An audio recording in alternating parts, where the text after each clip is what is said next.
ভবিষ্যতে এই প্রকল্পটা বাস্তবায়ন হয়, সেই লক্ষ্যে যেন আমরা পৌঁছাতে পারি। ধন্যবাদ সকলকে।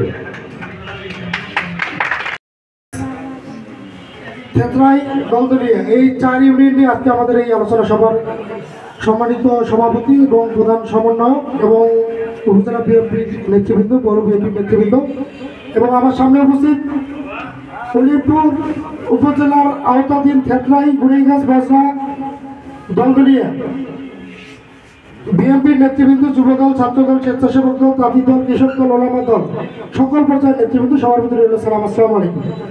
আসলে এটা একটা খুব আমাদের রংপুর বিভাগীয় সাংগঠনিক সম্পাদক জনাব মোহাম্মদ আসাদুল হাবিব দুলু, সাবেক মন্ত্রী, উনি এটা মহাপরিকল্পনা বাস্তবায়ন করার লক্ষ্যে আমাদের এই নির্দেশনা দিয়েছেন এবং প্রধান সমন্বয়ক উনি এবং উপজেলা বিএনপি, আমাদের উলিপুর উপজেলা বিএনপির নেতৃবৃন্দ যেমন আমাদের প্রতিটি সংগঠনকে সঙ্গে নিয়ে একটা কমিটি গঠন করেছে।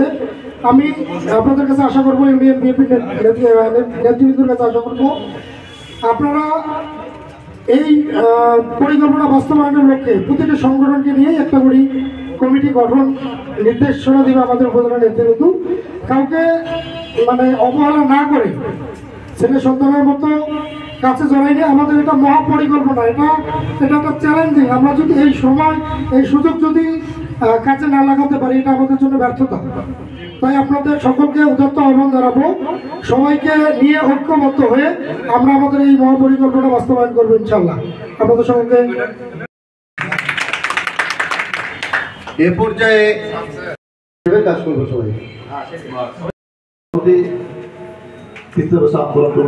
সমন্বয় হাজার আলী সহ উলিপুর উপজেলা পৌর বিএনপি এবং সকল সংগঠন এবং সংশ্লিষ্ট তিস্তা নদীর দলদলিয়া, থেতরাই, গুড়িগাছ, বাজরা সহ উপস্থিত সম্মানিত নেতৃবৃন্দ, আসসালামু আলাইকুম। আগামী 14ই ফেব্রুয়ারি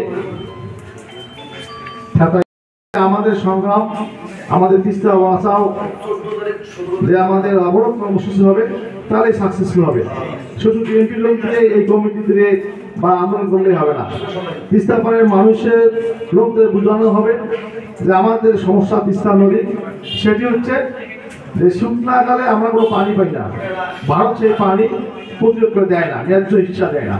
যখন বন্যা বৃষ্টি আসা শ্রাবণ মাস, তখন পানি ছেড়ে দেয়, তখন আমাদের দেশে বন্যা হয়। নানান সমস্যা, তিস্তা পাড়ে দুই পাড়ে দুই গুণ ভেঙে যায়। একটু আগে অনেক বক্তা বললেন যে দুই গুণ এমনভাবে চাপে ধরে শুধু নালা করে একটু পানি নদা মতো দেয়। এই যে আমাদের প্রতি ভারত যে অনিয়ম, যে বিদেশি মনোভাব, যে বিদ্বেষ মনোভাব, এই মনোভাব থেকে মানুষকে বোঝাতে হবে। নাহলে যতই আমরা সেমিনার কর্মশালা করি না কেন, আমাদের এই আন্দোলন, আমাদের এই সংগ্রাম কোনো সাকসেসফুল হবে না। যেহেতু গত ফ্যাসিস্ট সরকার গত 15 বছর তিস্তা নদী আন্দোলন করতে দেয়নি, সেই নদী রক্ষাতে এখন আমাদের সুবর্ণ সময়, সুযোগটা এসেছে যে আমরা বিএনপির নেতৃত্বে এই তিস্তা নদীর যে হিস্সা পানি, তিস্তা নদীর ন্যায্য যে আমাদের হিস্সা রয়েছে, এটা আমরা সাকসেসফুল করবো। প্রিয় নেতৃবৃন্দ, এই কয়েকদিন বিশেষ করে তিস্তা পাড়ের মানুষদের এবং যে হাট বাজার রয়েছে, আমাদের লিফলেট রয়েছে, হ্যান্ডবিল রয়েছে, আমরা ব্যাপকভাবে নিজেদের দায়িত্ব থেকে নিজেদের যতটুকু সামর্থ্য। হিন্দুবাদের প্রতি বক্তব্য অনেক হয়েছে, আমরা অনেকেই বিরক্ত বোধ করতেছি, কিন্তু একটি কথা আমি আপনাদেরকে বলতে চাই, যারা বিপদে পড়ে তারাই শুধু বোঝে বিপদের মর্ম। একটি প্রতিবাদ্য আছে যে চিরসুখী জন ভ্রমে কি কখন, ব্যতীত বেদনা বুঝিতে কি পারে, কি যাতনা মিশে বুঝিবে সে কিসে, কবু আসি বিষে দংশিনী জানে, যতদিন ততদিন ভাবে না হবে না হবে। অর্থাৎ যাদের নদী ভাঙে, একটা লোক আমরা দেখেছি, আমরা অনেক চড়ে যাই, তিস্তার চেয়ে আরো পূর্ব দিকে অনেক নদী আছে। কুড়িগ্রাম জেলা এমন একটি জায়গা অবস্থান যেখানে আপনারা জানেন আমাদের দুই দিকেই নদী, পূর্ব দিকে হলো ধরলা, ব্রহ্মপুত্র, দুধকমর এবং পশ্চিম দিকে হলো তিস্তা নদী। এমন একটা অবস্থায় যে এই নদীকে শাসন করছে আমাদের উজানে ভারত। ভারত একটি এমন রাষ্ট্র যে আমরা জানি একটা বড় লোক যদি একটা এলাকায় থাকে, তার পাশে যদি গরিব মানুষ থাকে, ওই গরিব মানুষ যদি যথাযথভাবে গরিবটা, বড় লোকটা যদি যথাযথভাবে গরিবটা যদি দেখাশুনে না ভালো করে, এর জন্য তাকে দায়ী থাকতে হবে। তদ্রূপ ভারত একটি বিরাট রাষ্ট্র, আমরা ছোট্ট রাষ্ট্র, তাদের চেয়ে আমরা অনেক শক্তিশালী কম। কিন্তু ভারত আপনারা জানেন 71 সাল থেকে আজ পর্যন্ত 71-এ আমাদের দেশটাকে শোষণ করেছে। আমাদের দেশের তামা, কাঁসা, দস্তা, যত কিছু রূপা যা আছে সব 71-এ ট্রাক ভরে ভরে বাংলাদেশ থেকে নিয়ে গেছে। আর পক্ষান্তরে এই 71-এর 53 বছরে আমাদের বৈষম্য সৃষ্টি করেছে। এই তিস্তা নদীর হিস্সা আজ প্রতিদিন আমরা জানি বিএনপির আমলে অনেক আন্দোলন হয়েছে, দিবার চাই কিন্তু দেয় না। আর এই 16 বছরে আওয়ামী লীগের দাসত্বগিরি করছে, এই ভারতের দাসত্বগিরি করছে আওয়ামী লীগ, যার কারণে 16 বছর তিস্তা সহকারে বিভিন্ন পর্যায়ের ন্যায্য হিস্সা ভারত আমাদেরকে দেওয়া হয় নাই এবং আমাদের বৈষম্য সৃষ্টি করেছে। আমি জানি আজকে যে প্রবণতা ছিল 98,000 কোটি টাকা, 98,000 কোটি টাকার প্রকল্প এটা। এবং এই প্রকল্পের অধীনে যেটা হবে, তিস্তা নদী পুনর্খনন করা হবে, তিস্তা নদীকে সংকীর্ণ করা হবে, গভীরতা বাড়ানো হবে এবং যে বালুটা উঠবে এই বালু দিয়ে সাইড দিয়ে যে রাস্তা, যে জায়গাগুলো বন্ধ হয়ে আসবে সেই জায়গার উপর দিয়ে আবার পুরাপুরি একবারে আমাদের বাংলাদেশের সীমানা থেকে শুরু করে ব্রহ্মপুত্র পর্যন্ত 2 ধার দিয়ে কিন্তু পাকা রাস্তা হবে। আপনারা চিন্তা করতে পারেন যারা এই 4টা ইউনিয়নে আছেন, যখন ওই রাস্তাগুলো পাকা রাস্তা একটা পরিণত হবে, তখন আপনাদের এই এলাকার জমির মূল্য কীরকম দাঁড়াবে, আপনাদের এলাকার উন্নয়ন কীরকম হবে। এবং এরকম একটা পরিকল্পনা ছিল চীনের, যে এই রাস্তা হয়ে গেলে পরে রাস্তার 2 ধারে আবাসন প্রকল্প হবে, এখানে বিভিন্ন ধরনের ফ্যাক্টরি তৈরি করবে, চীন করবে কিংবা আরও অনেকে করবে। ফলে এই এলাকাগুলো কীরকম উন্নতি হবে একটু কল্পনা করুন। সুতরাং আমি যেটা বলতে আবার দাঁড়িয়েছি সেটা হলো, বিশেষ করে এই 4টা ইউনিয়নের যারা আছেন তারা আগামী যে কর্মসূচি আছে, 14 তারিখে একটা কর্মসূচি, সেটা হলো প্রস্তুতিমূলক কর্মসূচি। 17-18 তারিখে কি করা হবে এই দিক নির্দেশনা কিন্তু আসাদুল হাবিব দুলু ভাই দিবেন সেদিন। তা আমাদের সেদিনও ওই 14 তারিখেও আপনাদের 4টা ইউনিয়নের যারা নেতৃবৃন্দ আছেন, যুবদল, ছাত্রদল এবং অন্যান্য অঙ্গ সংগঠনের যারা নেতৃবৃন্দ এখানে উপস্থিত আছেন, তাদেরকে অনুরোধ করব আপনারা ওই ছাত্রায়ের ওই মিটিংটাতে অবশ্যই উপস্থিত থাকবেন। এবং সেই সাথে বিশেষ করে এই জেলাগুলোর মধ্যে আমাদের এই রংপুর বিভাগের যে জেলাগুলো আছে তার মধ্যে সবচেয়ে অন্যতম নদী ভাঙন এলাকা হলো কুড়িগ্রাম জেলা। আর কুড়িগ্রাম জেলার মধ্যে ভৌগোলিকভাবে যদি আমরা বিচার বিশ্লেষণ করি তাহলে দেখা যাবে যে সবচেয়ে ক্ষতিগ্রস্ত উপজেলা হচ্ছে কুড়িপুর উপজেলা। একদিকে হলো এই তিস্তা নদী, এইখানে আমাদের উপজেলার 13টি ইউনিয়ন, একটি পৌরসভা। তো 13টি ইউনিয়নের মধ্যে 4টি ইউনিয়ন হলো এই তিস্তা নদীর ভাঙনে এবং বন্যায় প্রতি বছরই ক্ষতিগ্রস্ত হতে হয়। এখানে দলদলিয়া, এরপরে থেতরাই, গুনেগাছ এবং গোজরা, এই অঞ্চলে দেখা গেছে যে মূল ভূখণ্ড থেকে একটা ইউনিয়নের কয়েকটা ওয়ার্ড বিচ্ছিন্ন হয়ে গেছে এবং এই অঞ্চলটা অত্যন্ত সমৃদ্ধ ছিল। এখন সবচেয়ে অবহেলিত দরিদ্র অঞ্চল এই নদী ভাঙনের কারণে এই অঞ্চলটা কিন্তু এখন অত্যন্ত দরিদ্র অঞ্চলে পরিণত হয়েছে এই উপজেলা। আবার আমরা এদিকে যদি তাকাই যে ব্রহ্মপুত্র দিয়ে আমাদের কি ক্ষতি হয়, তো ব্রহ্মপুত্রের পাশে আছে আমাদের হাতিয়া ইউনিয়ন। এই ব্রহ্মপুত্রে হাতিয়া ইউনিয়নে ক্ষতিগ্রস্ত হয়, আর ব্রহ্মপুত্রের ওই পারে আছে আমাদের 2টা ইউনিয়ন, একটা হলো বেগমগঞ্জ, একটা সাহেবান্না।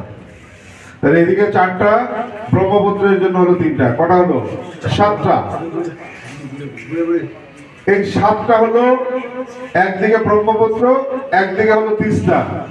ধর্ণা মনে করছে আমি আবার বাদ থাকি কেন, ও আবার বুড়াবুড়ির দিকে, ও আবার বুড়াবুড়িকে ক্ষতিগ্রস্ত করছে। তাহলে না হতো উলিপুর আসলেই একটা সমৃদ্ধ, এই জেলার মধ্যে সবচেয়ে সমৃদ্ধ উপজেলা হতো উলিপুর। এখানে আমরা যদি আগের ইতিহাস খুঁজি এখানে খেলাধুলা, এখানে সংস্কৃতি, এখানে শিক্ষা, এইখানকার কালচার সবকিছু মিলে উলিপুর একটা, এবং এখানকার ব্যবসা সব মিলে উলিপুর একটা সমৃদ্ধ উপজেলা ছিল। এই নদী ভাঙনের জন্য আমরা ক্ষতিগ্রস্ত। এখন সময় এসছে যে আমরা আমাদের এই নদী ভাঙনটা যদি রোধ করতে পারি। এদিকে ব্রহ্মপুত্রের তীর সংরক্ষণ বা বাঁধ সংরক্ষণ একটা প্রকল্প আছে, এটা চলছে, এটা কাজ করতেছে, এতে কিছুটা উপকার হচ্ছে।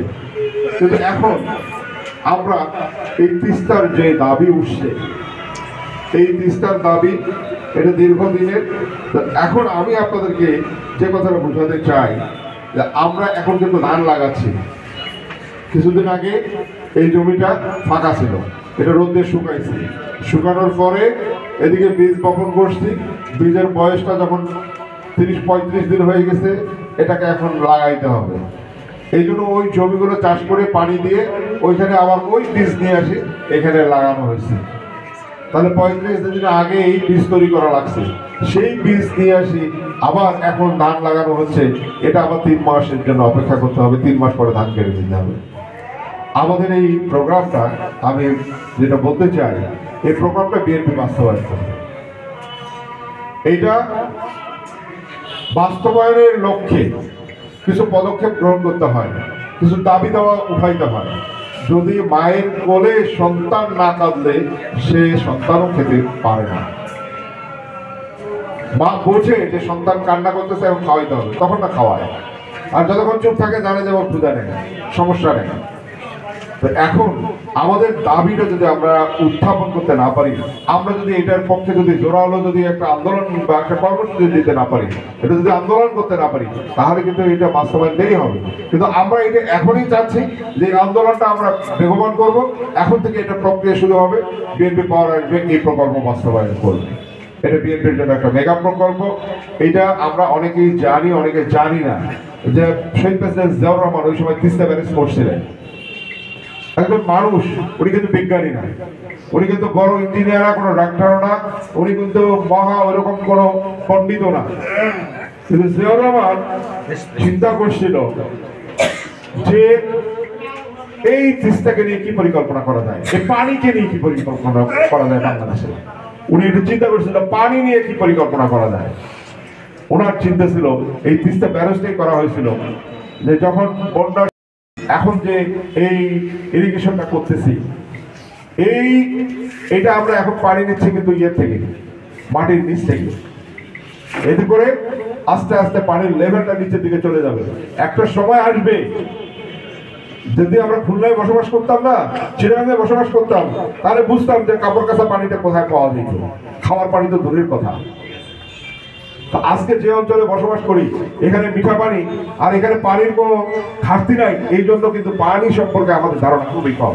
আমরা পানি এখানে অপব্যয় করতে খুব পছন্দ করি। এই চিন্তাটা জিয়াউর রহমানের ছিল।